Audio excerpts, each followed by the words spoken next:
हमारे पूरे जो प्रयास हैं वो जीवन को संपूर्ण खिलावट में देखने के हैं। अंदर कोई ऐसी चीज़ है जो पूर्ण विकसित हो जाना चाहती है, कोई चीज़ है जो अटक रही है, वो पूरा विकास पाना चाहती है। और उसके लिए आप जो भी प्रयास करते हैं अनजाने में, आपको पता नहीं है कौन सी ऐसी चीज़ है जो विकास पाना चाह रही है, वो दिखाई नहीं देती, वो चीज़ नज़र नहीं आती कि कौन सी है ऐसी चीज़ जो खिलना चाहती है। हम फूल की डोरी को देखते हैं तो उसको देख कर के अंदाज़ लगा सकते हैं कि ये फूल खिलना चाहता है। सुबह डोरी थोड़ी थोड़ी खिलती है तो हमको ये अंदाज़ होता है कि थोड़ी देर में वो पूरा खिलेगा। यदि वो डोरी डोरी रहे तो क्या परेशानी है। ये परमात्मा के यहाँ पूर्ण विकसित होने का एक तरह से ये नियम मान के चलो कि पूर्ण विकसित हो जाए तभी उसकी संतुष्टि है। कोई भी चीज़, फूल है, डोरी से फूल बनता है, उसके विकास होने में क्या है, पूरा खिल गया। नहीं खिलता तो क्या होता, क्योंकि उसका संतोष पूरा खिलने में ही है। जब वो खिल जाता है, मिलता क्या है फूल को। फूल से पूछो कि तुम जब डोरी में बंद थे और तुम पूरे खिल गए, तो यदि फूल बोलने लग जाए ना तो कुछ जवाब नहीं देगा। फूल यदि बोलने लगे और उससे पूछो कि जब तुम डोरी में बंद थे तो तुमको क्या परेशानी थी और खिलने के बाद तुम्हें क्या मिला, तो फूल यदि बोलने लगे तो वो यही कहेगा कि मुझे इसका तो जवाब नहीं आता। मैं तो फूल के अंदर बंद था तब भी मैं ठीक था, लेकिन कोई अंदर एक ऐसा जोर लग रहा था, एक ऐसा जोर था, उस जोर को भी मैं नहीं समझता था कि ये जोर काय का है। बाकी मैं जब खिल गया तो मुझे पूर्ण संतोष मिल रहा है, बस इतना सी बात, मुझे अच्छा लग रहा है। हम फूल को देखकर तो ये पहचान सकते हैं, लेकिन अपने को देख करके ये अनुमान नहीं लगा सकते कि हमारे अंदर कौन सी चीज़ है जो फूल की तरह ही पूरा खिलने के लिए आतुर है। कुछ पता नहीं लगता, लेकिन वो आतुरता जो अंदर मौजूद है खिलावट के लिए, खिलने के लिए, पूर्ण विकास के लिए जो हमारे अंदर आतुरता लगी है, अब हमको ये पता नहीं है कि हम कैसे उसको पूर्ण विकसित करें उस चीज़ को। फूलने की वो डोरी थी, उसने तो अपने आप को परमात्मा पे समर्पित कर दिया था, बस एक जोर था उसके अंदर। उसने तो समर्पित कर दिया था कि प्रभु यदि खिलावट में संतोष है तो तू जाने कर देना खिलावट। आदमी ऐसा नहीं कर पाता, फूल के अंदर बुद्धि नहीं है। आदमी पूरा विकसित होना चाह रहा है, लेकिन अपने ढंग से, परमात्मा पे छोड़ के नहीं विकसित होना चाह रहा कि परमात्मा तू कर देना, मैं करूं ये तब मुझे संतोष मिलेगा, मैं ये करूं, मैं वो करूं, मैं पैसा कमाऊं, मैं सम्मान कर लूं, मैं ईर्ष्या करूं, मैं दूसरे से बड़े मकान बना लूं। बहुत सारे प्रयास करता है, लेकिन अपने करने के ढंग से करता है, परमात्मा पे छोड़ के नहीं करता कि तू, तेरे पे समर्पित हूँ मैं, तू खिला देना मेरे को।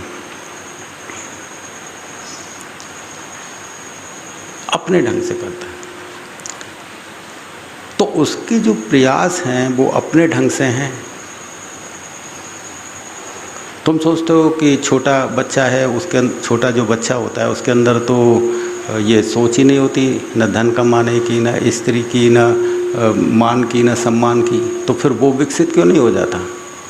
आदमी के अंदर तो चलो ये बेईमानियाँ इकट्ठी हो जाती हैं, अहंकार इकट्ठा हो जाता है। लेकिन बेटा ये मत सोचो कि बच्चे का जो अबोधता है ना, वो अज्ञान की अबोधता है। एक ज्ञान में अबोधता आती है, वो अबोधता नहीं आ सकती। ज्ञान अंदर आए, जैसे मानो ज्ञान का मतलब तुम क्या समझते हो, जैसे तुमने देख लिया सब कुछ करके कि मैंने बहुत सारा शास्त्र पढ़ लिया, मैंने बहुत सारा पैसा कमा लिया, मैंने बहुत सारे सम्मान ले लिया, अब इसमें कुछ नहीं मिला, बेकार है, ये है ज्ञान कि यार कुछ नहीं मिला, व्यर्थ है, इससे तो वैसा कि वैसा ही हूँ मैं, मेरे अंदर वैसे कि वैसे ही सारे अवगुण मौजूद हैं, कितने ही सत्संग सुन लूँ, कितने ही शास्त्र पढ़ लूँ, कितनी मैं मतलब जो है सेवा कर लूँ, लेकिन मेरे अवगुण तो वैसे कि वैसे ही हैं, मैं तो बिल्कुल बदलता नहीं हूँ। मैं इसे ज्ञान बोलता हूँ कि आदमी के अंदर एक समझ पैदा हुई। अब ये जो समझ है ये तुम्हें उन चीज़ों के प्रति त्याग से भर देगी। ज्ञान क्या करता है? त्याग पैदा करता है कि यार बेकार, ये कुछ नहीं। अब ये जो समझ आई है ये तुम्हारे अंदर जो बाल बोध पैदा करेगी कि यार कुछ नहीं रखा, सब करके देख लिया। ये विचार के साथ भी आती है। आदमी सोचते हैं यार दुनिया में कुछ नहीं है, लेकिन फिर थोड़ी देर बाद ही वो वही करता पाया जाएगा, दुनिया में सब कुछ है। आदमी कहते हैं कि कुछ नहीं रखा दुनिया में, लेकिन थोड़ी देर बाद वो वही करेगा जो अभी तो कह रहा था कुछ नहीं है, लेकिन थोड़ी देर उन कुछ को पकड़ने में ही लगता हुआ नजर आएगा तुम्हें। कुछ नहीं रखा, फिर थोड़ी देर बाद में वही करता नजर आएगा, जिसमें इसमें भी सार है, उसमें भी सार है, इसमें भी सार है। ये कहने वाली बात को मैं नहीं कह रहा हूँ, मैं चुकने वाली बात को कह रहा हूँ कि जिसमें चुक जाए आदमी कि यार बेकार है, करके देख लिया, इसमें कुछ नहीं रखा। अब ये बोध से आई है तुम्हारी चीज, इस बोध को मैं बाल बोध बोलता हूँ। बच्चे के अंदर तो वो चीज मौजूद है, चाहे वो कर नहीं रहा ईर्ष्या,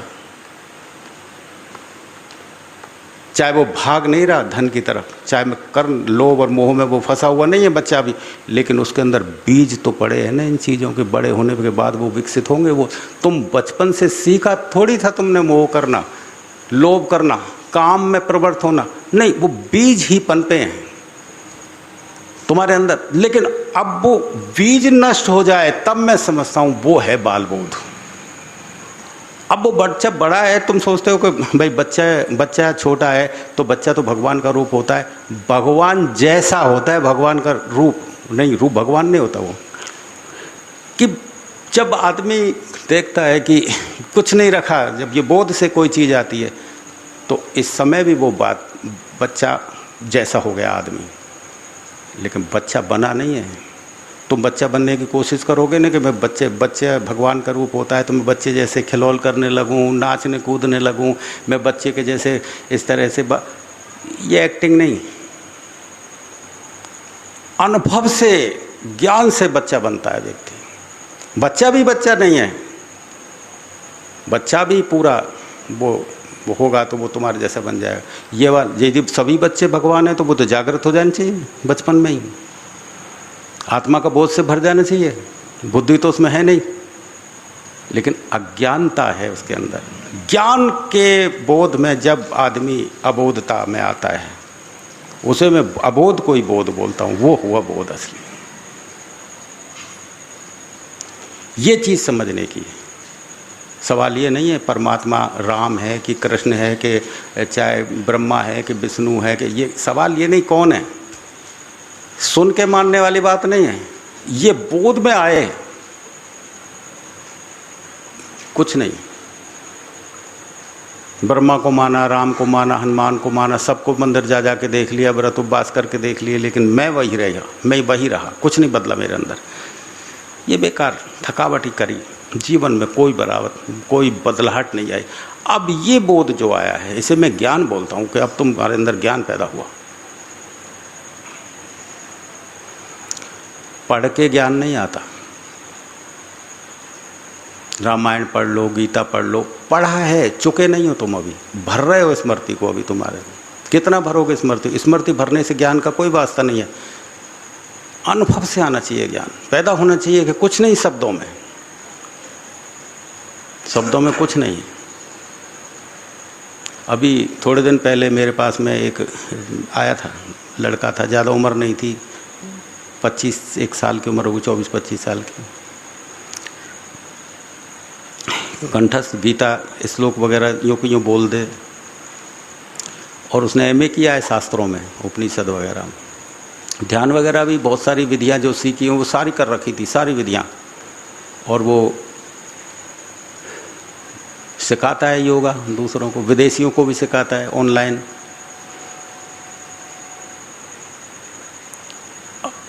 अब वो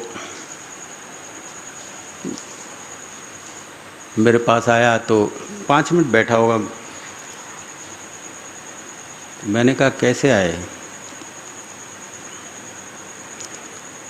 तो वो बोला कि मैंने सुना है कि आप मतलब जो है, कुछ सवाल उसने किए इस तरह के जो जानता था, ज्ञान संबंधी सवाल किए। मैंने कि यदि मैं तुमसे ये कह दूं कि मुझे इसके जवाब नहीं आते तो इससे क्या फ़र्क पड़ जाएगा मेरी नॉलेज में? मैं कह दूं मुझे नहीं आता, मैंने तो गीता नहीं पढ़ी, मैंने वेद नहीं पढ़े, तो यदि मैं तुमसे कह दूं कि मेरे पास नहीं है इनका जवाब तो तुम क्या सोचोगे मेरे बारे में? मैं कुछ नहीं जानता। यदि मैं जवाब नहीं दूं इसका मतलब ये नहीं है कि मैं कुछ नहीं जानता। तुम्हारे प्रश्नों के यदि मैं जवाब नहीं दूं तो इसका मतलब ये नहीं हुआ कि मैं कुछ नहीं जानता। और मैं तुम्हारे सारे प्रश्नों के जवाब भी दे दूं तो इसका मतलब ये नहीं होगा कि मैं कुछ जानता हूं। ये तो मैं पढ़ के याद करके भी जवाब दे सकता हूं। जो तुमने सवाल मेरे से पूछे हैं मैं याद करके तुम्हें जवाब दे दूं, इसका मतलब ये नहीं है कि मेरा ज्ञान है कोई, मेरे ज्ञान से अब बोध से उतरी है कोई ये चीज़। मैं तो पढ़ के भी दे सकता हूँ, जैसे तुमने पढ़ा है, मैं हो सकता है मैं भी पढ़ लूँ वेद और मैं तुम्हें ये जवाब दे दूँ। इससे क्या मिला?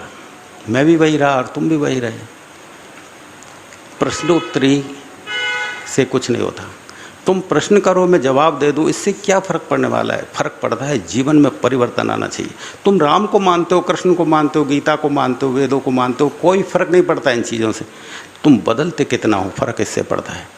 कौन सी चीज़ तुम्हें बदल डालती है, इससे फ़र्क पड़ता है। कौन सी चीज़ तुम्हें पूर्ण कर देती है, विकसित, वो है सबसे बड़ी बात। यह है कौन सी चीज़ तुम्हें पूर्ण कर देती है, यह सबसे बड़ी बात है। तो ये जो है कि कौन सी चीज़ तुम्हें पूर्ण कर देती है, तो वो मैं इतनी बात करता था उससे, जिससे ज़्यादा बात नहीं की। और वो ऐसे कांपने लग गया, वो ऐसे ऐसे कांपने लगा।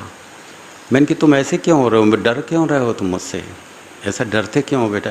कि मुझे डर नहीं लग रहा, पता नहीं मेरे अंदर आनंद की अनुभूति हो रही है और मैं ऐसा डूबता चला जा रहा हूँ आपकी बातों में। मैंने कि मैंने तो कोई बात ही नहीं की बेटा तुमसे, अभी मैंने तो कोई ज्ञान की भी बात नहीं की, मैं तो तुम्हारी ही सुन रहा हूँ। मैं तो कह रहा हूँ मैं तो जानता ही नहीं इनके जवाब।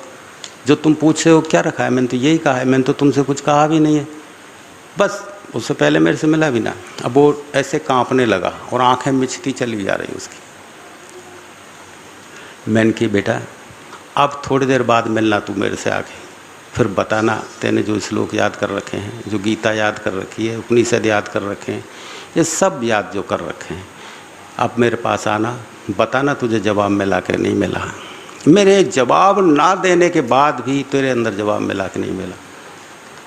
लेकिन फिर वो जब मेरे पास आया दोबारा तो कहने लगा गुरुजी, पैरों में ढोक लगाई उसने कि गुरुजी मुझे सारे जवाब मिल गए, अब मुझे कुछ नहीं पूछना आपसे। मैं व्यर्थ कचरे को ढो रहा था। इतने सारे सब, ब्राह्मण था, पंडित था, इतने सारे शब्द इकट्ठे किए मैंने, गीता रामायण सब पढ़ी और सब पे धाक जमाता था मैं कि देखो मेरे ये श्लोक याद है, ये श्लोक याद है, ये श्लोक याद है। लेकिन अब मुझे जवाब मिल गया, सब कूड़ा कचरा, इतना व्यर्थ समय मैंने क्यों गंवा दिया गुरुजी। मैं इसे ज्ञान कहता हूँ कि अब चुकता हो गया वो, कि नहीं कुछ नहीं रखा इसमें कुछ नहीं रखा। जो इकट्ठा किया था पूरे जीवन भर इकट्ठा किया, 5 मिनट में गायब हो गया वो, क्षण में। वो एक क्षण में उसको अनुभव हुआ कि ये क्या, सारे जवाब उसको मिल गए, कि सारे जवाब मुझे मिल गए अंदर। ये कहता है सारे जवाब मुझे मिल गए। व्यर्थ कचरा ढो रहा था, ये क्या किया मैंने, मेरे जीवन को मैंने बर्बाद कर लिया। अब जो उसके अंदर ये बोध पैदा हुआ कि सब बेकार है, बुद्धि उसकी जवाब दे गई। अब ये अनुभव से बुद्धि ने जवाब दिया है। बच्चे की अबोधता की तरह बुद्धि नहीं है वो व्यक्ति। बच्चे की अबोधता तो अज्ञान के कारण, उसमें बुद्धि काम नहीं करती। अब ये बुद्धि जो है ये परमात्मा के जैसी बाल बोध से भरी।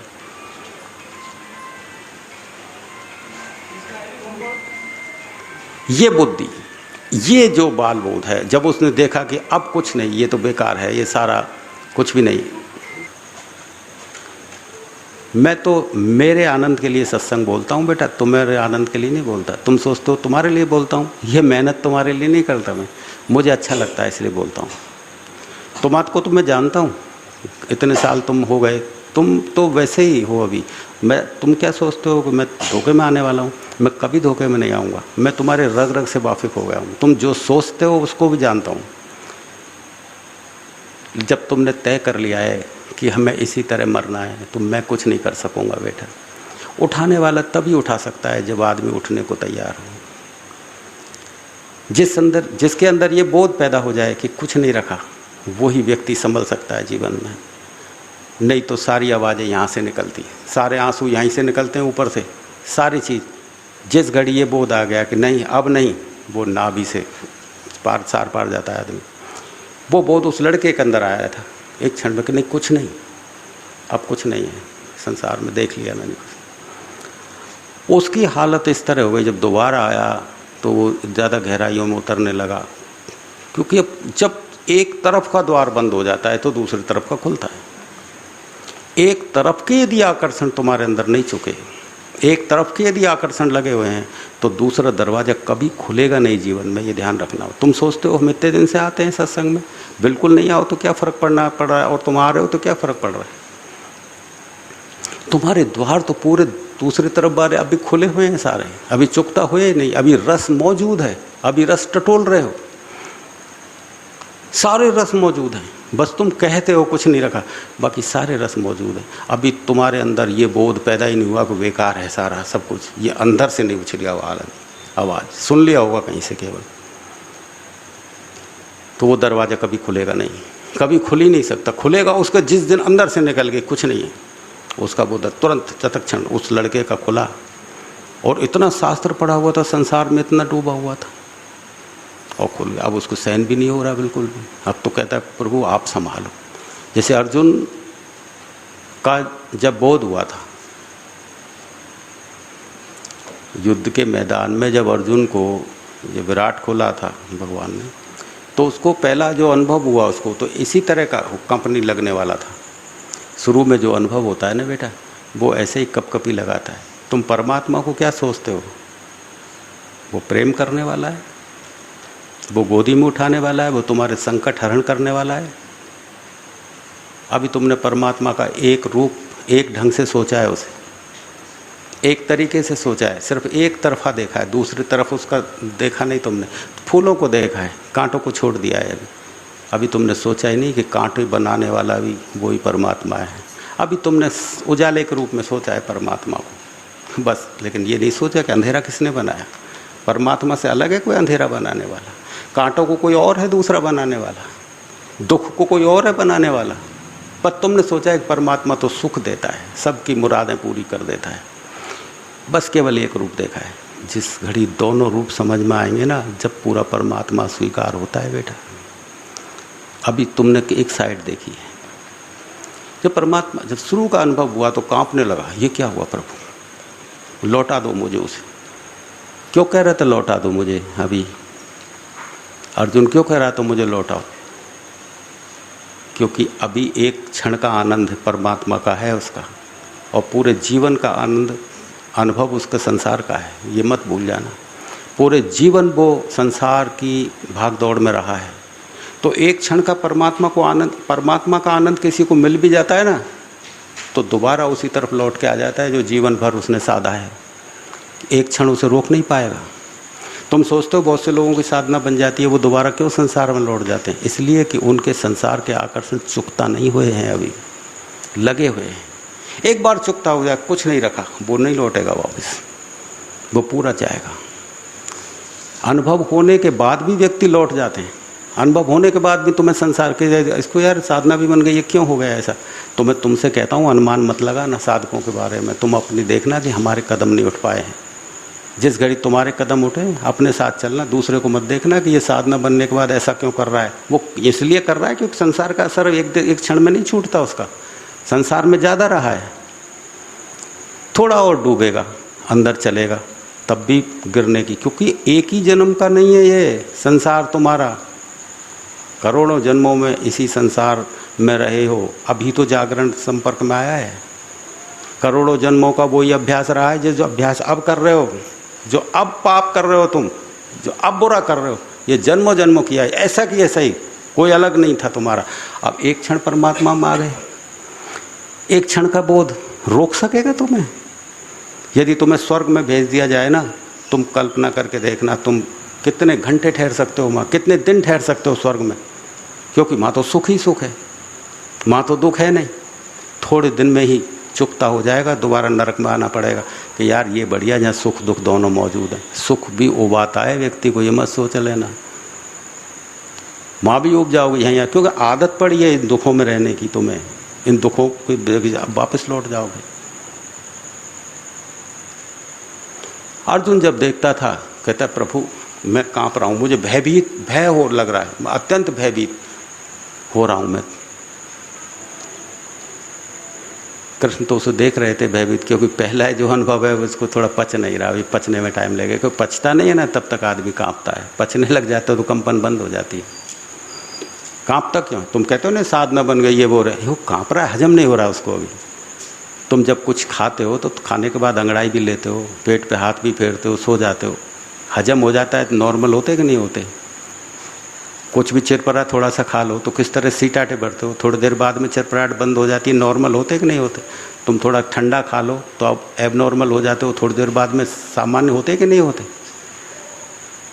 जब थोड़ा होने लगता है तो तुम सोचते हो साधना बन गई है यार इसकी, वो हो गया, वो बन गई है, वो हजम नहीं हो रहा अब उसे। हजम होगा तो ऐसे नॉर्मल हो जाएगा, पता भी नहीं लगेगा ये साधना भी कभी करता था या नहीं करता था, ये कभी भक्त भी था या नहीं था, इतना नॉर्मल हो जाए। तो अर्जुन कहता था प्रभु मुझे तो वापस लौटा दो, कृष्ण से बोलता था। बाकी उसके जो गीता में जो लिखा है बेटा, वो ऐसा लिखा है कि अर्जुन ने एक बहुत बड़ा महाकाल का विराट रूप देखा, उसके मुंह में कई उसके मुंह थे, हजारों उसके हाथ थे, कई पेट थे, कई आँखें थीं, कई मुंह थे, इस तरह का चित्रण किया गीता में उसका, महाकाल का इस तरह का बताते हैं कि कई उसकी आँखें हैं, कई भुजाएं हैं, सिर हैं, पेट अलग अलग है। और फिर वो देख रहा है अर्जुन के एक उनके अग्नि जल रही है मुंह में, और वो उनके मुंह में बड़े बड़े योद्धा वीर और मतलब जो है वो मर के चले जा रहे हैं, और दूसरी तरफ से वो जन्म ले रहे हैं, और बड़े बड़े भीष्म पितामह योद्धा जो भीष्म पितामह, कर्ण और द्रोणाचार्य जैसे उनकी डाढ़ों में उलझे हुए हैं। ऐसा बहुत भयंकर चित्रण किया है, ऐसा चित्रण जो किया है। तो ये थोड़ा सा मैं बता देता हूँ तुम्हें, अटकना मत इन चित्रणों पे, ये प्रतीक हैं बेटा। ऐसा नहीं है कि अर्जुन को जो अनुभव हुआ है और तुम उस अनुभव में जाओ तो तुम्हें भी वैसे ही दिखेगा, क्योंकि सबका अनुभव बराबर ना अर्जुन को ऐसा दिख रहा था ना तुम्हें दिखेगा। वो जो दिखेगा उसे कह ही नहीं सकोगे, वो ही है विराट जिसे कह ना सको। अर्जुन तो कह रहा था, और कह रहा था कितना तुम आदि हो ना अंत हो न मध्य हो। अरे जब आदि और न अंत हो न मध्य हो तो फिर वो कह कैसे रहा है? आदि को तो कहा, अनंत को तो कहा ही नहीं जा सकता, लेकिन वो वर्णन कर रहा है कि इस तरह से तुम्हारे इतने मुंह हैं, इतने हाथ हैं, तो वर्णन कैसे कर रहा है? तो बोला ही नहीं जा सकता, वो कैसे वर्णन कर। तो मैं तुम्हें एक बात बता दूं, गीता को लिखने वाला व्यास था, कृष्ण नहीं था। गीता के राइटर जो थे वो वेद व्यास जी थे। व्यास का मतलब संत नहीं होता है, ये ध्यान करना। व्यास का मतलब कथा वाँचने वाला, कथा लिखने वाला व्यास होता है। वेद व्यास जी ने लिखा है, कृष्ण ने नहीं लिखा, कृष्ण ने और अर्जुन ने नहीं लिखा है। अर्जुन को लिखने का मौका लगता है, बताता, तो वो ऐसा नहीं करता। लेकिन ये अनुभव जब हुआ था अर्जुन को कि वो कांप रहा है, तो संजय सुन रहा था इस बात को। धृतराष्ट्र के पास जो उनके थे ना सेक्रेटरी संजय, तुमने पढ़ी होगी गीता थोड़ी तो समझ रहे होगे, संजय उनका सेक्रेटरी था। उनको दूर, उसके अंदर इस तरह की क्षमता थी कि वो सैकड़ों किलोमीटर दूर भी देख सकता था। जैसे बाज के आंखों में क्षमता होती है, वो दूर देख सकता है। जैसे सीता जी का जब पता लगाया था तो उस बाज ने उसने ही मतलब जो गिद्ध ने, और वो 400 मील दूर सीता जी को अशोक वाटिका में देख के बताया था, क्योंकि गिद्ध की आंखें दूर तक देख सकती हैं। इसी तरह से बहुत से आदमी ऐसे भी हैं बेटा जो दूर तक देखने की क्षमता रखते हैं। आज भी हैं ऐसे आदमी जो तुम यहाँ से अमेरिका में क्या हो रहा है वो यहाँ बैठ के बता सकते हैं कि वो आदमी एक पुल के ऊपर खड़ा हुआ है, इस रंग की टी शर्ट पहन रखी है और ये बात कर रहा है। वो ऐसे भी अभी भी हैं ऐसे आदमी।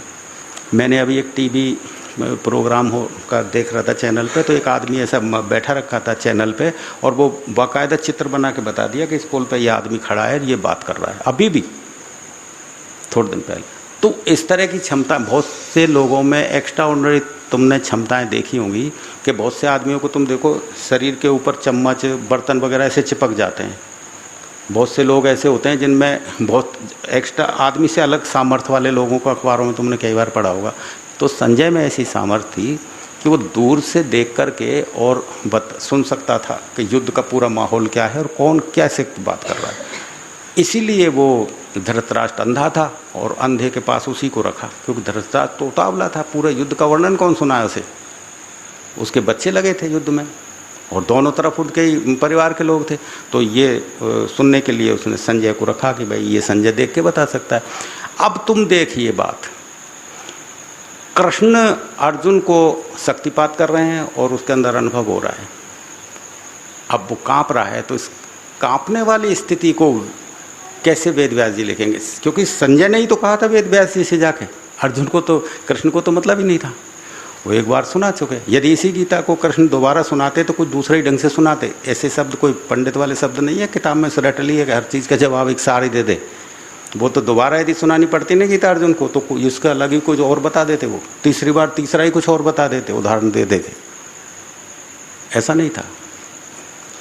लेकिन संजय के स्मृति में पूरी यों की त्यों आ गई थी बात, क्योंकि उसने तो जो देखा कि वो कांप रहा है तो उसने वेद व्यास जी को जाके बताया। उस समय वेद व्यास जी निपुण व्यास थे, कथावाचक थे और वो राइटर भी थे।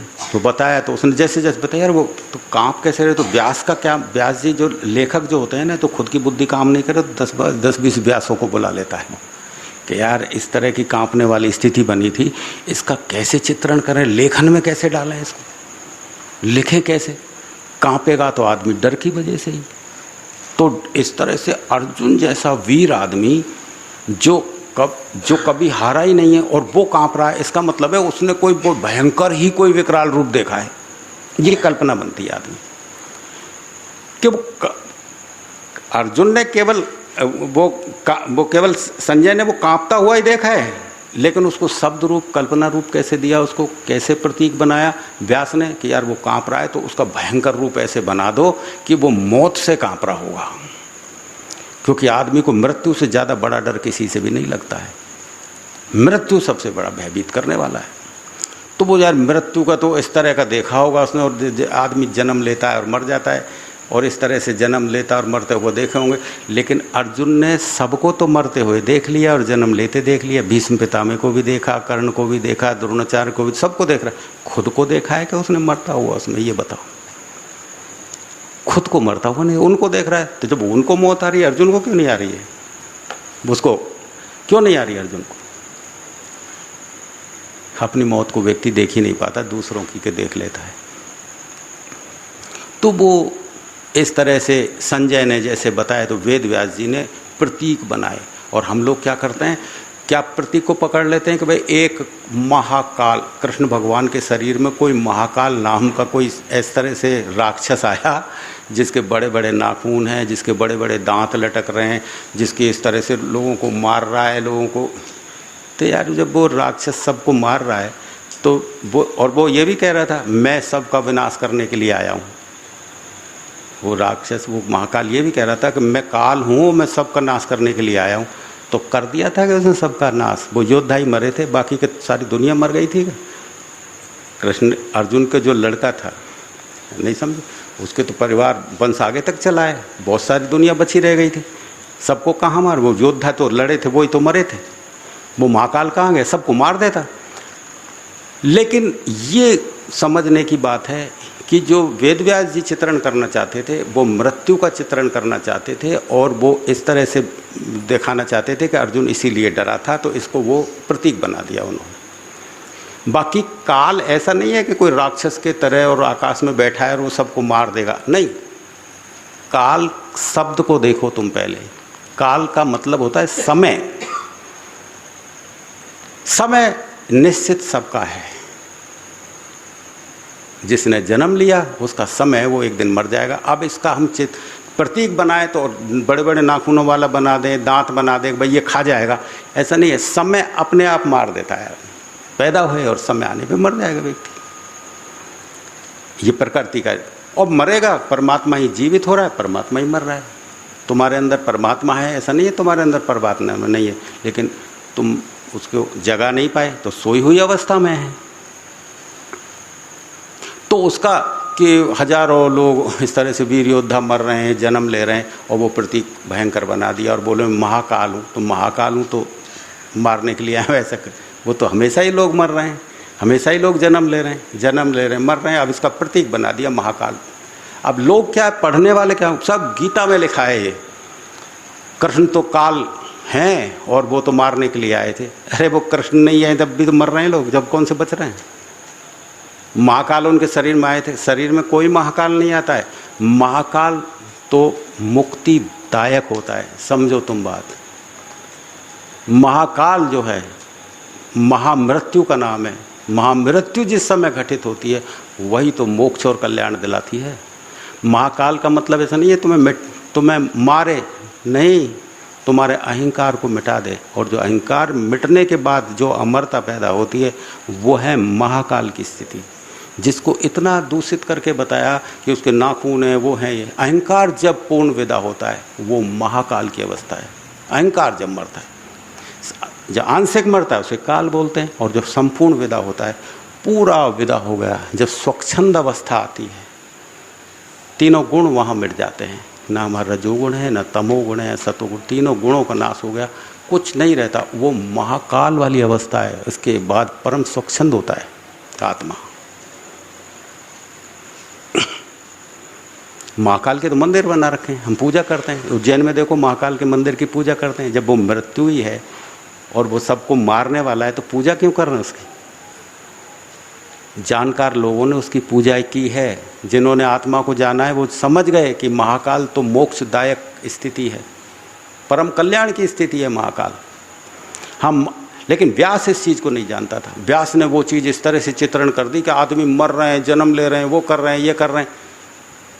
व्यास कोई संत होता है?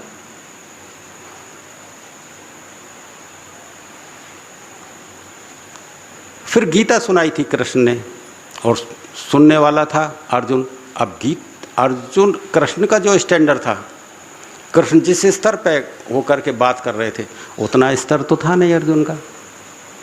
उसका अर्जुन तो बहुत नीचाई का था। उसे तो धीरे धीरे करके उठा रहे थे, अपने बराबर ला रहे थे कि मेरी आवाज़, मेरी बात को उस स्तर से सुन सके जिस स्तर पे मैं खड़े होकर बात कर रहा हूँ।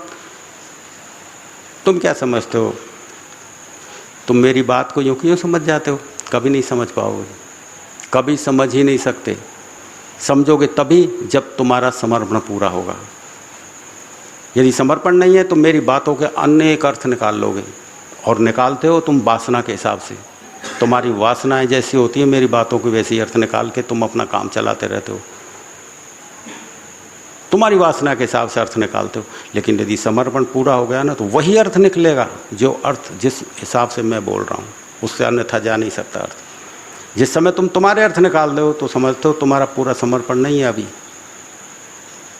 मैं तो तुमसे यही कहता हूँ, कई बार ये कहता हूँ ना मैं तुमसे कि तुम परिवार में रह के भी भजन कर सकते हो, और परिवार तुम्हारा कुछ नहीं होगा उसमें रह के भजन कर सकते हो। इसका मतलब ये नहीं है कि तुमको स्वच्छंदता मिल गई है, तुम स्वतंत्र हो गए। अब गुरु जी तो कहते हैं भाई परिवार में रह के भजन करो, परिवार को मैं कुछ फर्क नहीं पड़ता, वो तो सब बेकार की बात है। जरा समझ लेना मैं क्या कहना चाह रहा हूँ। परिवार से तुम कह रहे हो खूब प्रेम करो, और भी ज़्यादा मैं कहता हूँ परमात्मा से प्रेम करोगे तो और प्रेम बरसेगा, तो तुम सोचते हो कि और ज़्यादा प्रेम करें। परमात्मा कह रहे हैं, गुरु जी ने तो कह दी खूब सारा प्रेम करो, और तुम प्रेम में ही लग रहे हो और परमात्मा को भूल रहे हो। ये मत सोच, ये नहीं कह रहा मैं तुमसे ये कहना चाह रहा हूँ कि पहले परमात्मा में डूब जाना और उस डूबने के बाद जो प्रेम निर्मित हो उस प्रेम से परिवार को चलाना। ये कहना चाह रहा हूँ मैं। अनर्थ मत कर देना बात का।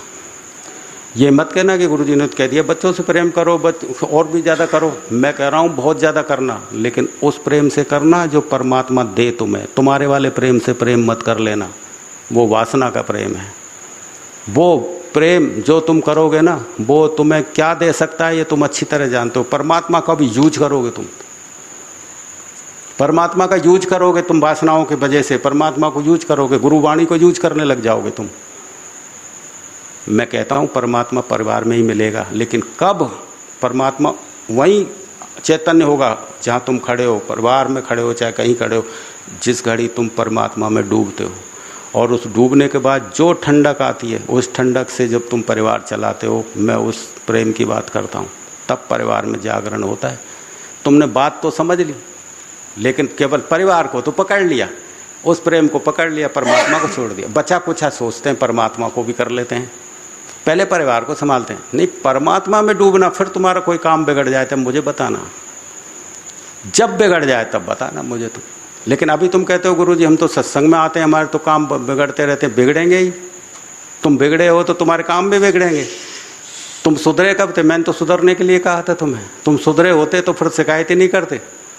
थोड़े सा भी सुधर जाते ना बेटा तो शिकायत खत्म हो जाती। जिस घड़ी शिकायत खत्म हो गई तो समझ गए सुधर गए तुम। शिकायतें हैं तुम्हारे अंदर तो समझ लेना अभी वही हो तुम जो पहले थे। कुछ नहीं बदला तुम्हारे अंदर, पहले थे वही मौजूद हो, तुम पहले थे वही मौजूद हो। क्योंकि अभी कहीं से डूब के नहीं आ रही चीज़ें, अभी तुम्हारी चीज़ें तुमसे ही निकल रही हैं, तुम्हारे अंदर ही ख़त्म हो रही हैं वो चीज़ें। तुम ही हो जो तुम्हारा बिगाड़ कर रहे हो। तुम चाहो तो पूरा सुधार कर सकते हो, लेकिन अभी तुम्हारे अंदर ये समझ ही पैदा नहीं हुई। इतने दिनों मेरे साथ रहने के बाद भी तुम क्या समझे हो? केवल शब्दों को समझे हो। शब्दों को तो कोई समझ ले, नया आदमी भी आए ना तो वो तुमसे ज़्यादा अच्छा समझ लेगा। तुम्हें तो अभ्यास और पड़ गया इन शब्दों को सुनने का। नया आदमी तो ज़्यादा आश्चर्यजनक ढंग से सुनेगा, आश्चर्य लगेगा उसके कि गुरुजी क्या बोल रहे। तुम्हें तो आश्चर्य ही खत्म हो गया, तुम तो सुनते ही रहते हो इन बातों को। रोजाना यदि बेटा अमृत भी पिला दिया जाए ना तो अमृत का स्वाद भी खत्म हो जाएगा, ये ध्यान कर लेना बात। अमृत का स्वाद भी तभी स्वाद लगेगा जब पहली दफ़े चखोगे उसे। रोजाना पिलाने को मिल जाए ना तो स्वाद ही खत्म हो जाता है। तुम्हें ये वाणी उस समय ही लगती हैं, अच्छी ज़रूर लगती हैं, लेकिन आश्चर्य से नहीं भरती तुम्हें। आश्चर्य से उस समय भरा था जब शुरू में तुम मिले थे मेरे से, उस समय लगता था ये क्या अलौकिक बातें हैं। अब नहीं, क्योंकि अब तो सुनते रहते हैं। रोजाना की बात सुनने को हो गई, तुम्हें चेतना तक नहीं पहुंचाती ये बातें। अब तो एक तरह से मनोरंजन हो गया है इन बातों का। तो तुम सोचते हो कि मैं तुम्हारे लिए कर रहा हूँ, नहीं, मैं तो मुझे अच्छा लगता है इसलिए मैं सोचता हूँ कि मेरी बातें सुन के इनको भी अच्छा लगने लग जाए और ये भी चल पड़े उस रास्ते पे। बस इसलिए करता हूँ, ये कोशिश नहीं है, ये मेरा आनंद है कि ये भी चल पड़े तो बहुत अच्छी बात है। मैं सुनाता हूँ मेरे मौज को देख करके। यदि कोई नाचे और नाच को देख करके तुम्हारे अंदर भी थिरकन लग जाए तो मैं समझता हूँ हो गया काम। यदि कोई हंस रहा हो तो तुम भी सोचो कि यार ये हंस रहा है अपने आनंद में, इसकी देखा देखी मैं भी हंस लूँ, चाहे आर्टिफिशियली सही, नकली सही। चलो नकली करते करते कभी असली भी हो जाएगा, और जब असली होने लगे तो जब हो गया काम। लेकिन तुम्हें कोई चीज़ आश्चर्य से ही नहीं भरे, करो इसको शांत, आश्चर्य से ही नहीं भरे। तुमने तो सुन ली हैं बातें, रोज़ सुनते रहते हो। अब गुरुजी आएंगे, बस ठीक है अच्छा लगेगा, थोड़े दिन रहेंगे 2-3 दिन, बस ठीक है, वो आदत पड़ गई।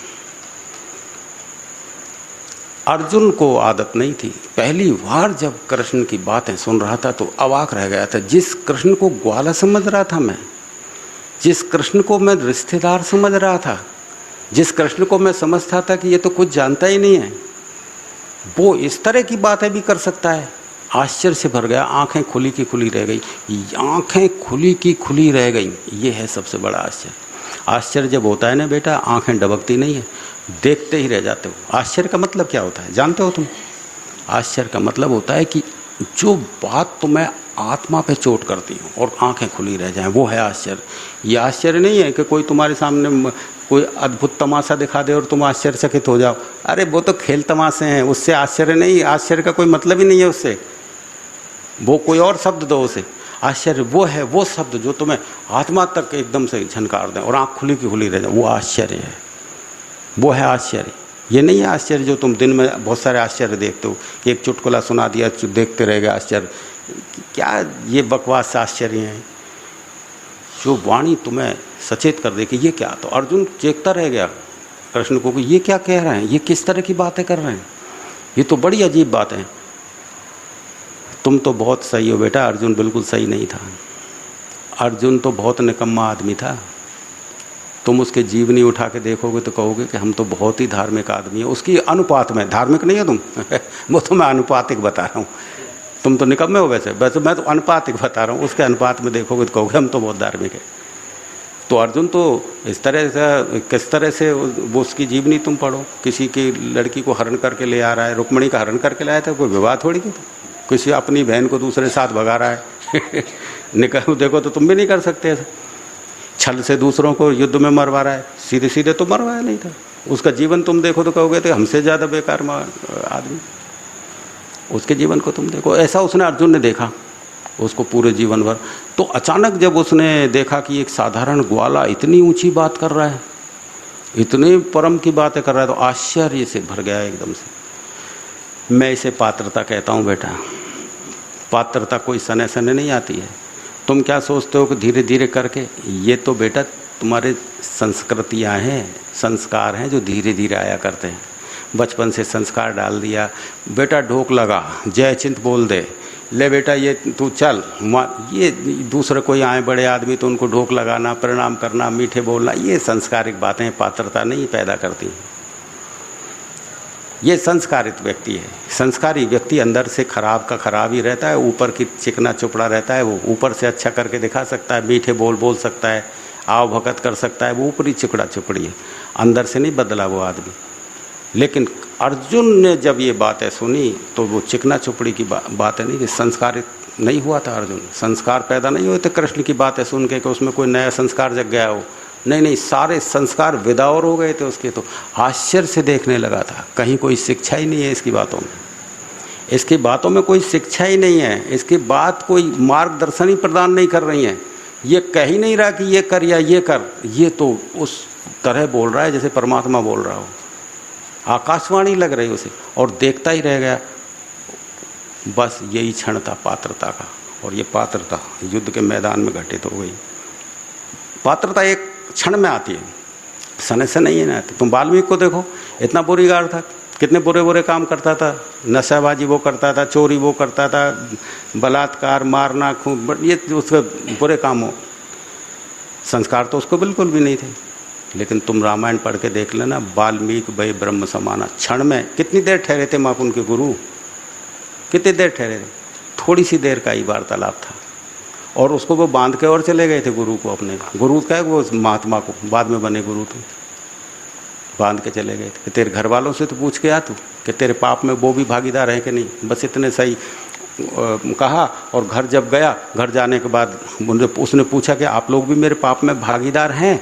तो उन्होंने मना कर दिया, हम तो तुम्हारे पाप में भागीदार नहीं है। पत्नी ने मना कर दिया, बच्चों ने, माँ बाप ने मना कर दिया। कहते मैं तो तुम्हारे लिए पाप कर रहा हूँ। जब उसने देखा कि सब अच्छे के साथ ही, बुरे के साथ ही कोई है ही नहीं, तो तत्क्षण ही वापस लौटते लौटते इतनी देर में ही पात्रता आ गई थी उसके अंदर। सारे संस्कार खत्म हो गए थे कि माँ बाप की सेवा भी करनी चाहिए, पत्नी के साथ दायित्व निभाना चाहिए, बच्चों के साथ फर्ज निभाना चाहिए। सब संस्कारिक बातें हैं, सब खत्म हो गई कि बच्चों के साथ क्या करना है, पत्नी के साथ क्या करना है, माँ बाप के साथ क्या करना है। ये संस्कार की बातें हैं बेटा। पात्रता आती है ना तो सब विदा हो जाता है एक झटके से। परमात्मा के सिवा कुछ नहीं रहता। न पति रहता, न पत्नी रह जाती, न माँ रह जाता, न बाप रह जाता। क्यों? परमात्मा से सब नीचे ही नीचे है। परमात्मा से बड़ा नहीं है कुछ भी, वो बड़ा है, वो रह जाता है सबसे बड़ा। उसकी छाया में फिर तुम परिवार को पालते हो। मैं उसे कहता हूँ कि ऐसा प्रेम करना, गृहस्थ में ही सफल हो जाओगे। गृहस्थ में ही मिल जाएगा तुम्हें, गृहस्थ में ही मिलेगा। मिल ही रहा है, तुम देखते नहीं कि, लेकिन जिनको मिल रहा है वो उसी को मिल रहा है बेटा, जिसने परमात्मा में होकर के तुमसे प्रेम किया है। परमात्मा में होकर जिसने परिवार को साधा है उसको मिला। लेकिन तुम तो परिवार को पकड़ते हो पहले। मैं ये नहीं कह रहा परिवार छोड़ देना, परिवार से प्रेम मत करना, लेकिन कैसा वाला प्रेम करना वो समझ लेना मेरी बातों से। इससे भी ज़्यादा करना जो तुम अब कर रहे हो। ये तो नकली है, असली करना इससे भी ज़्यादा, लेकिन उसको साध के करो। एक कई साध है, सब सद है। सब साध है, सब जाए। ये झूठा लिखा है किसी ने, ये महात्माओं ने झूठा। कैसे एक को कैसे साधना है, ये बस सुन लिया और सुनाते रहते हो, एक ही साधे। मतलब हल हो रहा होगा किसी चीज़ में, कोई लोभ हल हो रहा होगा तो इस दोहे को बोल देते हो भाई एक ही साधे सब साधे। सभी लोभों को गिरा के तब समझना एक ही साधे सब कैसे सत्ता है। एक कब सत्ता है, जब वो सद गया ना, तब सब अपने आप सधेगा। साधना नहीं पड़े तुम्हें, तब नहीं साधना पड़े। अर्जुन जब एकदम आश्चर्य से भर गया था तो वो वही पात्रता आई थी। एक क्षण में वाल्मीकि ब्रह्म बना था, एक क्षण में ही अर्जुन की सारी वासनाएं विदा हो गई थी, संस्कार सब खत्म हो गए थे। तुम तो संस्कारों के पीछे लग रहे हो, वासनाओं के लिए तुम और बढ़े कैसे वासनाएं ज़्यादा, इसलिए प्रयास करते हो। सब वासना विदा हो गई एक झटके में। प्रभु मुझसे सहन नहीं हो रहा आपका ये रूप, मुझसे सहन नहीं हो रहा प्रभु। आपके अनंत अनंत हाथ हो गए हैं, आपके अनंत अनंत मुँह हो गए हैं। ये तो खैर चित्रण उन्होंने काल्पनिक वो किया, प्रतीक बनाया, लेकिन वो स्थिति जो थी ना वो उसको नहीं, मतलब पच नहीं रही थी, क्योंकि संसार में वो उसने वासनाएं भोगी थी ज़्यादा, तो संसार खींच रहा था बार बार। तो थोड़ी देर का जो आनंद था, तो कृष्ण जानते थे इस बात को कि थोड़ी देर ठहरेगा धीरे धीरे करके, तो फिर ये वासनाओं का कम पकड़ होती है। बेटा तुम क्या समझते हो तुम्हारी कामनाओं की पकड़ कम है? तुम इतने सत्संग में आते हो बेटा, थोड़ी देर मुझे दूर हो जाने दो, वही हो जाओगे एक झटके में, वही हो जाओगे। और तुम कहते ही रह जाओगे कुछ नहीं हुआ। क्यों हुआ ऐसा? अध्ययन करना अपना थोड़ा सा। यही लेके चले थे और वही हाथ में है अभी भी, जो लेके चले थे वही हाथ में मौजूद है तुम्हारे। कौन है कसूरवार? परमात्मा है कसूरवार। यही लेके जाओगे जो हाथ में लेके चले थे, आज भी वही हाथ है। वही भीख मांग का कटोरा हाथ में जब था और वही भीख का कटोरा हाथ है, और इसी को लेके चले जाना। अगले जन्म फिर भीख का कटोरा पसार देना दूसरों के आगे। मांगते ही रहते हो किसी से, वासनाओं में तो मांगना ही होता है। किसी से शरीर मांगते हो, किसी से पैसा मांगते हो, किसी से इज्जत मांग रहे हो, सब कटोरा ये हाथ में। मांगते ही हो, अधीन ही तो हो किसी के। किसी का शरीर मांगते हो तो अधीनता ही तो है। किसी से धन मांग रहे हो, किसी से इज्जत मांग रहे हो, किसी से कुछ मांग रहे हो, मांग ही तो रहो। वही कटोरा लेके चले, कटोरा हाथ में है वही। एक ही साध है सब सद है। जब एक सज जाता है ना बेटा, तो यदि भिक्षा पात्र का कटोरा भी हाथ में आ गया ना, तो भी मालिक के हाथ में कटोरा है। ये मत सोच, भूल जाना बेटा। एक भिखारी का हाथ का कटोरा नहीं है वो। यदि परमात्मा में तुम समर्पित हो गए और फिर यदि तुम भीख भी मांग रहे होगे ना, तो एक मालिक के हाथ का कटोरा है बेटा, भिखारी का हाथ का नहीं है। भिक्षा मांग के भी खा लोगे ना, तो भी मैं समझ रहा हूँ एक मालिक मांग रहा है। भिखारी यदि भिक्षा मांगे ना तो उसका मांगना मांग। एक मालिक यदि भिक्षा मांग के ले गया है ना, तो वो जानता है मैं मालिक हूँ। अभी तो तुम कुछ समझते नहीं, वही भिक्षा वासनाओं का लिए घूम रहे हो और वही लेके चले जाओगे। अगले जीवन का निर्माण तुम सब खुद कर लेना। क्या बनना है तुम्हें, कैसा क्या होना है। तो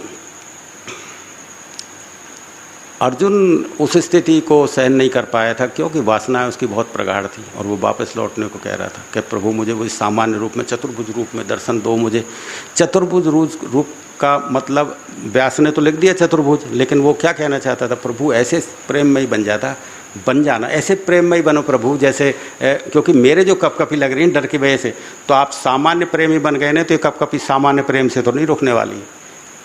माँ जैसा भी प्रेम आपने दर्शाया तो उससे भी कपकपी नहीं मिटेंगे। तो दोगुना, कोई माँ के प्रेम से भी चौगुना प्रेम करो। वो चार हाथ वाले का मतलब है चौगुना करो हर चीज़ को, प्रेम करने को भी, तब मिटे कपकपी। ये कहना चाह रहा है वो।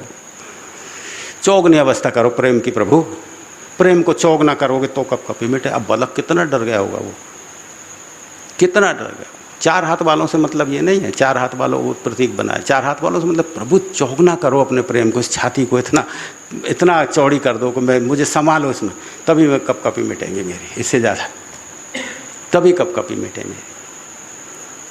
सामान्य स्थिति। अब इस स्थिति को संजय सुन रहा था वहाँ पे, तो संजय ने जब वेद व्यास को बताया तो वो अपने ढंग से चित्रण कर दिया। अब तुम क्या है, गीता में से उन चीज़ों को पकड़ लेते हो। देखो साहब, ये गीता में लिखा है, वो काल मुँह फाड़े खड़ा है, वो लोगों को मार रहा है, ये काल है। कृष्ण भगवान तो जो है वो कृष्ण के शरीर में वो काल आकर के और वो गीता का उपदेश दे के चला गया। अरे जानते कुछ हो नहीं, अनुभव कुछ है नहीं, बस सुना पढ़ लिया और दूसरों को ऊपर अपना आधिपत्य जमाने के लिए अर्थ अपने आप कर लिया। अब वो आदमी जीतते भी हैं। क्यों जीतते हैं? क्योंकि गीता में लिखा है, शास्त्र में लिखा है, उसे काट कौन सके? जो लिखा है उसको काट नहीं सके कोई। वो हाँ भाई ये सही है, ये काट। लेकिन किसी जानकार से पूछोगे तो वो बताएगा कि भाई ऐसा नहीं है, तुम खुद अनुभव में चल के देखो, तुम्हें जो नज़र आए फिर तुम अपने आप निर्णय कर लेना कि असली क्या है। मेरे कहने की मत मानो, तुम अंदर चल के देखो कि जो तुम्हें दिखाई दे फिर मान लेना कि ये सही है। बेटा परमात्मा प्रेम ही नहीं है, परमात्मा डर भी है, ये बात जोक लेना। परमात्मा कोई उजाला ही नहीं है, अंधेरा भी परमात्मा नहीं है दिया है, वो ही अंधेरा। फूल भी हैं, कांटे। परमात्मा दो रूप में है और हमने केवल कल्पना बना रखी है एक रूप की, अच्छे की, प्रेम की। वो जानते नहीं कि वो क्रोध भी कर सकता है, वो जानते नहीं कि उनका स्वरूप काला भी है। कृष्ण का काला रूप था, श्याम सुंदर बोलते थे उसको बेटा। वो चाहते तो गोरा भी बना लेते, लेकिन ये प्रतीक है कि समझ लेना कि परमात्मा काला भी होता है, गोरा ही नहीं होता। परमात्मा गोरा ही नहीं है, काला भी है। अंदर चलोगे तो स्थितियाँ समझ में पड़ने लगेंगी, इससे पहले नहीं समझ में पड़े। परमात्मा का जब दोनों रूप समझ में आते हैं, जब तुम्हारे ऊपर दुख आए तो समझ लेना कि ये भी उसी का रूप है। दुख आए तो समझ लेना कि वो ही है देने वाला। जब सुख वो दे रहा है, हम सुख जब जो सुख वो देने वाला है तो दुख कौन देगा? लेकिन हम उसको ऊपर नहीं डालते, सुख को उसको ऊपर नहीं डालते। सुख अपने हमारे करने से आया है और दुख आता है भगवान ने दिया है दुख। अरे सुख आया था वो तो तुमने किया है, जब अच्छा समय आया तो वो तो तुम्हारे हाथ से आया, और दुख आया तो वो भगवान के ऊपर डाल दी कि भगवान ने दिया। हम तो इतने दिन सत्संग में जा रहे हैं, हमारे ऊपर ये दुख क्यों आ रहे हैं? अरे तो कोई भगवान ने दिया ये दुख, तुम्हारे कर्मों से दुख आ रहे हैं, उसको ऊपर क्यों ब्लेम लगा रहे हो? सुख भी तो तुम्हारे कर्मों से आ रहे हैं, दुख भी तुम्हारे कर्मों से आ रहे हैं। तुम्हें क्यों देगा भगवान दुख? उसके पास कहाँ है? वो तो तुमको क्यों देगा? कर्म जैसे कि कर्म प्रधान विश्व कर रखा, जो जस कर जैसा फल चाखा। इन्हीं दुखों में जोत जलानी है तो जला लेना, इन्हीं दुखों में यदि निकलना है पार तो निकल जाना। तुम सोचो कि दुख हट जाएंगे तब जोत जला लेंगे, कभी नहीं मिटेंगे दुख बेटा। जहाँ खड़े हो वहीं से नशेनी लगा लेना। इंतजार मत करना कि कोई शुभ समय आएगा और फिर हम जाकर भजन कर लेंगे। जीवन में शुभ आना ही नहीं है कभी। आज तक आया कि तुम्हारे जीवन में कभी अच्छा समय? सोचते हो अच्छा आएगा, जैसे ही अच्छा आता है ना बेटा, उसी समय वो अच्छा बुरे में बदलने लग जाता है। तुमको पता ही नहीं है अभी कुछ भी। आज जिसका है उसका सब है। आज दुख है, दुख में ही नशेनी लगा लेना बेटा। और दुख में जिस समय सोच लोगे कि इसी में है परमात्मा का रूप, यही परमात्मा है, तो दुख पीड़ा नहीं देगा तुम्हें। फिर दुख ये पीड़ा नहीं देगा। पीड़ा कब देता है? जब हम उस चीज़ को नकारते हैं।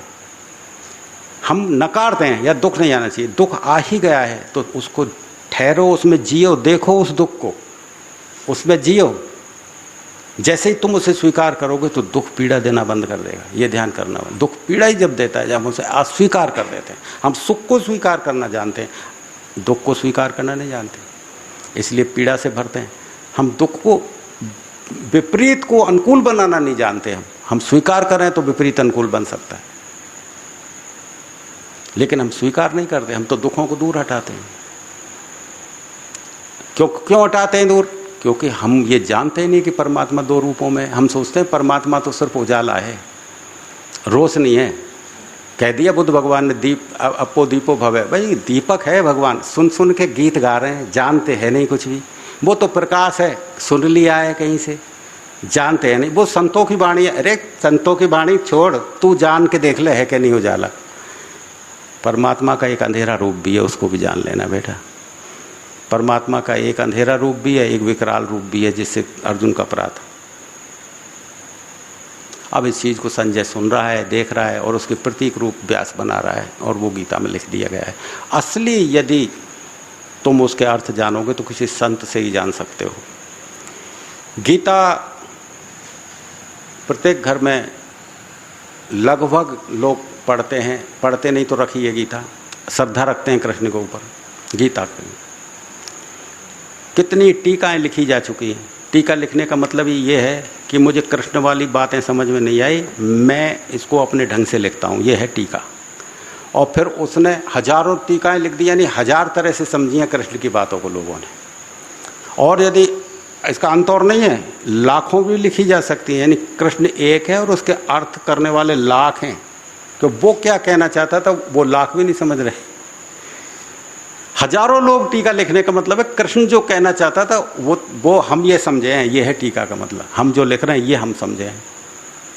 तुम एक गीता के कोई जानकार कोई व्यास गीता के बारे में कुछ बता रहा हो, वो कुछ और अर्थ कर देगा, और किसी दूसरे व्यास गद्दी के पे यदि चल रही हो गीता माँ सुना रहा हो तो वहाँ बैठ जाना, वो कोई और ही अर्थ सुनाएगा। कृष्ण ये कहना चाहते थे, कृष्ण ये कहना चाहते थे। तुम सोचो व्यास की भाषा है, संत की भाषा नहीं है। व्यास रामायण को भी पूरा सुना देगा, गीता को भी सुना देगा, लेकिन जरा देख लेना वो मनोरंजन इसलिए कर रहा है, वो पैसे के लिए कर रहा है। संत का मनोरंजन नहीं होता है, संत के अनुभव से निकली बातें होती हैं। और तुम्हारे अंदर वो बातें गवाह देंगी अंदर से, कोई दूसरा समर्थन नहीं देगा इसका कि तुम दूसरे से पूछने जाओ कि ये सही है कि नहीं। अंदर तुम्हारे लगा है, कोई बैठा है, कोई जज, वो निर्णय करेगा कि यही बात सही है, कोई संशोधन नहीं कर सकता क्योंकि नहीं ये सही है। कौन है अंदर जजमेंट करने वाला? कौन कर रहा है? तुम हर चीज़ में संशय कर सकते हो, ये चीज़ सही है, ये चीज़, लेकिन संत की वाणी पे संशय उठेगा नहीं कि यार ये जो है, ये अंदर जो है कोई स्वीकार कर रहा है यही बात सही है, ये सही है। ये कौन है? अंदर है कुछ जो सत्य को ही स्वीकार करता है, असत्य को नहीं। असत्य में तो बहुत सारे वैरायटी बना लेता है, बहुत सारी तर्क जुटा लेता है, लेकिन वो अंदर की चीज़ें वो स्वीकार करती है, ये चीज़ सही है एकदम से। तो विराट का पहला अनुभव हुआ उसे, इतना ही हो सकता था।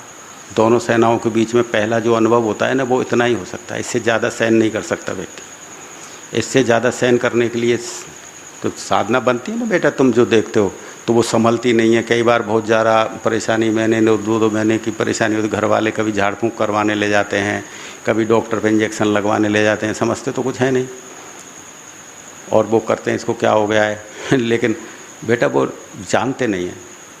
हर व्यक्ति समर्थन में जीता है ना, समर्थन में कहते कहीं और भी हो रहा हो ऐसा तो हम मान लेंगे भाई इसको भी ऐसा हो रहा है। किसी दूसरे को बुखार चढ़ रहा है और मुझे चढ़ जाए तो मानेंगे भाई दूसरे को भी चढ़ता है। यदि किसी को बुखार नहीं चढ़े और तुम्हें बुखार आ जाए तो तुम सोचोगे यार ये क्या हो गया, तुम आश्चर्य से भर जाओगे एकदम। लेकिन दूसरे लोगों के साथ कुछ हो रहा हो तो उसकी ही श्रृंखला में तुम करते चले जाओगे, उसी श्रृंखला में करते चले जाओगे, उसमें कोई दुख नहीं होगा।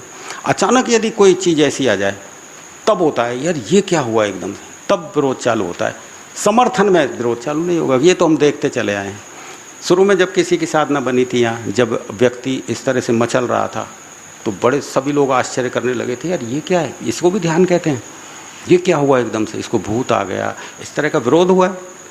गुरु जी के पास कोई तांत्रिक विद्या है, कोई लकड़ी है उसको घुमा देते हैं, और कोई तो मैं छुपाता खाऊँ लकड़ी को, लुंगी को तो बार बार खोलता रहता हूँ, लकड़ी तो गिर पड़े नीचे लकड़ी होती तो गिरे नीचे, कहाँ छुपा के रखता हूँ। जादू मंत्र कर देता हूँ, क्यों इन गरीबों पे करूँगा जादू मंत्र, कोई अमीरों पे करूँ जादू मंत्र तो कुछ बात भी बने। इनके पास तो सुबह है शाम को खाने को नहीं है, क्या करूँगा मंत्र करके इनके ऊपर, क्या लेना देना इनसे। मंत्र तो अमीरों पर भी चल सकता है, ये तो है नहीं गरीबों पे ही चले, मंत्र तो मंत्र। लेकिन निंदा करने वालों ने कहा ये क्या है, कोई देवी की सिद्धि कर रखी है। अरे देवी की सिद्धि कर रखी है, जानते हैं नहीं, कुछ भी समझते हैं नहीं, बस बकवासबाजी करने लगते हैं। लेकिन अब आश्चर्य नहीं होता तुम्हें। शुरू में आश्चर्य होता था कि ये क्या हो गया, अब अरे बन गई होगी किसी की साधना बन गई। अब देखता भी नहीं कोई नाच रहा होगा भाई, किसी को डूब रहा होगा, कोई ज़्यादा तवज्जो नहीं देते, क्योंकि अब समर्थन मिल गया, होता रहा है ऐसा। अब चीज़ें आश्चर्य से नहीं बढ़ती तुम्हें। आश्चर्य से व्यक्ति कब बढ़ता है, जब पहली बार देखे यार ये क्या हुआ। अब पहली बार नहीं, धीरे धीरे अब यार ये तो होता रहता है, ये वैसे ये तो ऐसे साधनाएं बनती रहती हैं। शुरू में करते थे कैसे, ऐसा ये देखने लग जाता, अब कोई देखता भी नहीं, बने तो बनती रहे भले। ऐसी तरह से आदमी समर्थन में खड़ा है। वेदों में लिखा है कि नहीं, यदि लिखा है तो बात सही है। रामायण में लिखा है कि नहीं? बात लिखी है, जब तो मैं मान लूँगा। और यदि कोई वैसे ही बोले कि नहीं वहाँ नहीं लिखी है, तो मैं क्या नहीं मानूँ? समर्थन में जीता है व्यक्ति। यदि कहीं है तो मानूँ, नहीं तो मैं नहीं मानूँ। लेकिन बेटा पात्रता किसी लिखावट के से पढ़ के नहीं आएगी तुम्हारे अंदर। तुम चाहे वेद पढ़ो, चाहे शास्त्र पढ़ो, चाहे कोई किताब पढ़ो, संस्कार आ सकते हैं, पात्रता नहीं आएगी। पात्रता किसी पढ़ाई लिखाई की मोहताज नहीं है। पात्रता तो सदगुरु के समर्पण के साथ आएगी। यदि तुमने थोड़ा सा भी बचा के रख लिया, समर्पण पूरा है ही नहीं अभी। चाहे तुम सब कुछ दे दो उसको, उससे कोई मतलब नहीं है। तुम पूरा अपने चढ़ाया कि नहीं चढ़ाया अपने को? तुमने अपने को पूरा चढ़ाया कि नहीं चढ़ाया, ये बताया। ये है सबसे बड़ी बात। बातों से नहीं, अंतर चेतना से पूरे चढ़े कि नहीं चढ़े। इसी को बेटा नारियल चढ़ाना कहते हैं। जैसे तुम नारियल चढ़ाते हो ना भगवान के, ये माथा ही चढ़ाना एक प्रतीक है। नारियल तो केवल जो नारियल चढ़ाते हैं ना अपन कि भाई नारियल फोड़ दिए, माथे को फोड़ना है, इस अहंकार को फोड़ो। वो नारियलों में कुछ नहीं रखा, वो तो तीले लगा दो आप चढ़ा चढ़ा के। ये अहंकार जो है ना, माथा अहंकार यानी माथे का प्रतीक है अहंकार। अब वो माथा तो किसी ने दिया नहीं, वो अहंकार तो चढ़ा नहीं। नारियल सस्ता मिलता है 10 रुपये का, उठा के चढ़ा दिया, भाई ये करो तुम। कहाँ अटक गए? ऐसे ही लोग गीता में अटक गए, प्रतीकों पे अटक गए। शास्त्रों में बहुत सारे प्रतीक हैं, वेदों में कितने ही प्रतीक हैं। और वेदों में इस तरह के प्रतीक देख, क्योंकि सत्य को सीधे सीधे कहा नहीं जा सकता, मजबूरी है प्रतीक ढूंढना। सत्य का अनुभवी तो व्यक्ति खुद है, गवाह खुद जानता है सत्य के बारे में, दूसरे को नहीं बताया जा सकता सत्य के बारे में, इसलिए प्रतीक ढूंढे जाते हैं। मजबूरी है प्रतीक। व्यास जी भी क्या करते बेचारे, व्यास को प्रतीक मजबूरी में ढूंढने पड़े कि लोग समझेंगे कैसे गीता को। व्यास जी भी जानते थे इस बात को, वेद व्यास जी ये नहीं जानते थे कि प्रतीक बनाएंगे तो लोग उलझ जाएंगे, लेकिन सत्य को कहें कैसे। अर्जुन को जो सत्य घटित हो रहा है इसे कहें कैसे, तो मजबूरी में बेचारों ने उन प्रतीक ढूंढ के वो बनाए थे। उनने कोई ऐसे नहीं बनाए थे दुनिया को ठगने की वजह से, मजबूरी में बनाने पड़ते प्रतीक, और प्रतीकों में लोग उलझ गए। तो अब व्यास जी की गलती थोड़ी है इसमें, क्योंकि लोगों ने किसी संत से नहीं समझी वो गीता, अपने ही स्तर पे समझी बात को। अरे जब अपने स्तर पे समझोगे तो तुम्हारे अर्थ तो होंगे उसमें, कृष्ण के अर्थ थोड़ी हो सकते हैं कोई। तुम तुम्हारे अर्थों से समझते रहो कुछ भी। अब तुम यदि कहो कि सब श्लोक में ये लिखा है, संस्कृत का अर्थ ये है, अरे अर्थ बैठाने से कोई समझ बैठती है क्या? अर्थ से तुम समझ गए तो तुम्हारी वो अंतर चेतना में बैठ गई वो बात है कोई। अर्थों से क्या अर्थ है कि सब रामायण का अर्थ तो मैं कर लेता हूँ, पूरी रामायण रट ली, क्या हो गया तुम में? चेतना हो जग गई कि गीता मैंने पूरी रट ली। अर्थ रटने से क्या पात्रता जम गई? कितनी किताबें पढ़ लो, पात्रता नहीं पैदा होगी बेटा, ये ध्यान कर लेना बात। पात्रता पैदा नहीं होगी। पात्रता एक, सब कुछ चढ़ा दिया और थोड़ा भी बचा के रख लिया ना बेटा, तो वही पूरा एक छेद भी यदि रह गया ना, गुब्बारे पूरा हवा निकाल देगा और वैसे की वैसे रह जाओगे। तो मेरे सामने कुछ और हो, मेरे पीछे से कुछ और हो। जब चढ़ जाता है ना बेटा, तो पीछे से भी व्यक्ति वही है जो सामने है, और चढ़ा नहीं ना तो तुम्हारे अंदर बहुत सारे रूप बदलते ही रहेंगे, क्योंकि चढ़ा दिया आप क्या बदला। तो कहते हैं ना अष्टावक्र, वो जनक कहते थे प्रभु मैंने जो जाना आपसे उसके बदले में मैं कुछ आपको देना चाह रहा हूँ प्रभु। तो अष्टावक्र कहते क्या दे सकता है तू? कि प्रभु आप तुम मांग के तो देखो, जो सब कुछ दे दूँ। कि तेरा सब कुछ मैं तो तेरा अहंकार है बेटा, जो तू सब कुछ मुझे देगा ना उसमें तो तेरा देना शामिल है, और जब तेरा देना शामिल है ना बेटा, तो भाई यही तो मुझे सबसे बड़ी खराबी है। तेरे देने में तो बहुत बड़ी खराबी है। जब तू देने का सामर्थ्य रखता है तो वो तो मुझे चाहिए ही नहीं कुछ। मैं सब कुछ दे सकता हूँ तो फिर तो मुझे चाहिए ही नहीं कुछ। क्या दे सकता है तू? और फिर देना ही चाह रहा है ना तू, तो ये जो मन है ना, जो ये कहलवा रहा है कि मैं दे सकता हूँ, इसे ही चढ़ा दे तू बेटा। जो ये मन तो उससे ये कहलवा रहा है ना कि मैं ये दे सकता हूँ, मैंने ये दिया है, बस इसे ही चढ़ा दे, बस इसे चढ़ा दे। इसे ही महाकाल बोलते हैं बेटा। ये स्थिति जब चढ़ जाती है ना, ये अवस्था आती है अंदर, ये तो मैं बाहर, ये अवस्था आती है, ये चरण है। उस चरण में जब अहंकार दाब पे लगता है तो आत्मा गुणातीत हो जाती है, वही महाकाल है बेटा। उसका कोई ऐसा चेहरा नहीं है, हमने विकरालता बना ली है। फिर पूजा क्यों करते हैं उज्जैन में महाकाल की? काली देवी की पूजा क्यों करते हैं? जीभ पे खून लग रहे हैं, हाथ में तलवार है, नीचे मरा हुआ आदमी पड़ा है, नरमुंडों की माला है। ऐसा होता है भगवान कोई? ऐसे होता है कि भगवान? लेकिन होता है भगवान, इसीलिए निरूपण किया है, इसलिए प्रतीक बनाया है वो, कि इतना विकराल भी होता है भगवान। ऐसा होता है भगवान कि आदमियों को मार दे? साधारण आदमी भी नहीं मारता कोई। नरमुंडों की माला, हाथ में तलवार, खून का खप्पर हाथ में, होता है कोई भगवान ऐसा?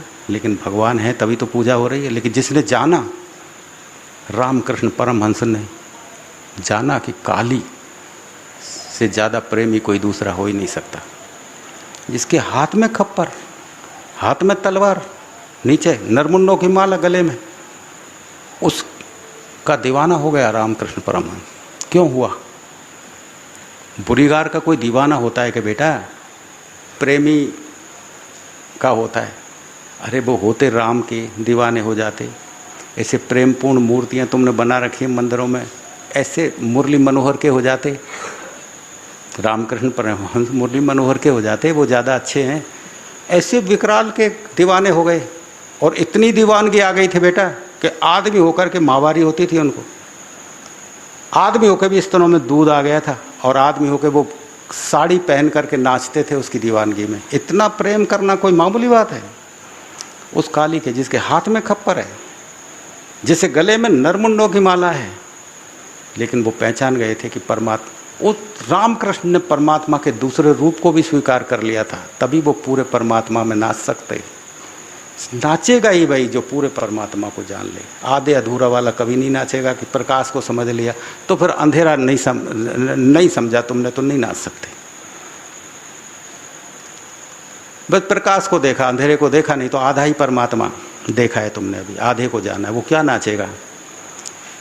रामकृष्ण परमहंस तो बस उनके पास कुछ बोलना भी नहीं आता था, वो तो कह भी नहीं सकते थे सत्य को। इसलिए विवेकानंद को चुना था कि यार अनुभव तो मेरा है, बोल तू लेना भाई। तो वो मैं बोल नहीं सकता, उसे मजबूरी है, जानकार लोग बोल नहीं सकते, इसलिए प्रतीकों को चुना है। वेदों में भी प्रतीक को चुना है। सारा वेद तुम पढ़ के देखोगे उलझ ही जाओगे, प्रतीक हैं उसमें, वो प्रतीक को तुम नहीं समझोगे तो उसके अर्थ, यदि तुम अज्ञानता में वेदों को पढ़ोगे तो तुम उदाहरण दे दोगे वेद में ये लिखा है, और दूसरा व्यक्ति उस आधार पर ही मान लेगा भैया वेद में लिखा है तो यही सही है। बेटा किसी अनुभवी आदमी से पूछना वेद में क्या लिखा है, तब बताएगा कि वेद में ये लिखा है ना। अग्नि को यदि वेद में भगवान कहा है ना, तो वो इसलिए नहीं कहा है कि अग्नि भगवान है, अग्नि तो अग्नि ही है, जलाने का काम करती है। अग्नि को परमात्मा बोलने के पीछे कोई दूसरी बात है। प्रत्येक चीज़ में अग्नि तत्व छुपा हुआ है। ऐसा कुछ भी नहीं है जिसमें इलेक्ट्रिक ना हो। बिना इलेक्ट्रिक के पानी भी नहीं बन सकता, बिना बिजली के यहाँ कुछ हो ही नहीं सकता। बिजली छुपी, तुम देखो पत्थरों को भी रगड़ोगे तो अंदर बिजली है, उसमें निकलेगी चिंगारी। लकड़ी को भी जो तुम्हें शांत नजर आ रहा है उसमें भी चिंगारी निकलेगी।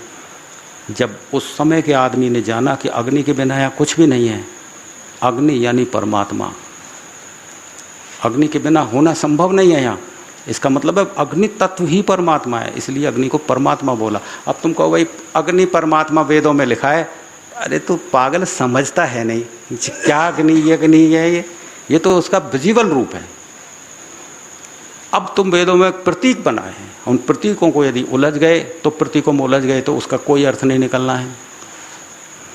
इसलिए संत के मुंह से तुम सुनोगे ना तो वो, अभी वो जो ये वो लड़के की मैं बता रहा था कि वो उसने सारे वेद वगैरह पढ़ रखे हैं, तो मैंने कह दिया था अब तू समझ रहा है, तेरे अनुभव में पता लग गया कि सब कचरा है, कुछ भी नहीं है, तो शांति रखना, आप इतना विश्राम लेने देना उनको, हाथ मत लगाना उनको जब तक मैं ना कहूँ।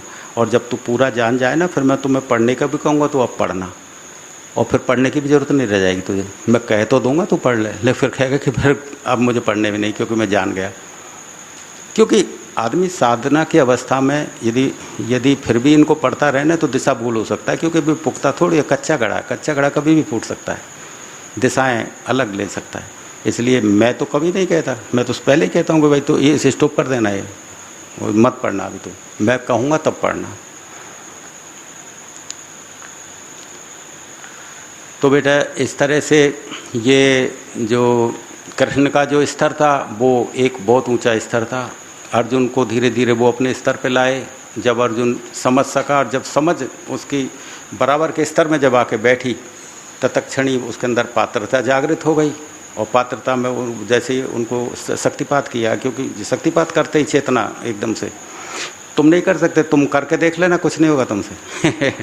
जो साधक है ना, ये जो चल रहे हैं, ये सोच रहे हैं मैं भी ऐसे करके देख लेना पहले, वो नहीं होने वाला है तुमसे, क्योंकि तुमको जो जितना जानते हो वो तो उछल कूद मत करना ज़्यादा। तो वो शक्तिपात हुआ पात्रता में, विराट का अनुभव हुआ जितना हो सकता था। और संजय इसको दूर से सुन रहा था, तो उसने जितनी उसकी याद थी उस आधार वेद व्यास जी को बता दिया। वेद व्यास जी बेचारे मजबूरी में प्रत्येक खोजने पड़े उनको, और वो प्रतीक बना के गीता तुम्हारे सामने है, बाकी समझदारी नहीं है उनको पढ़ने।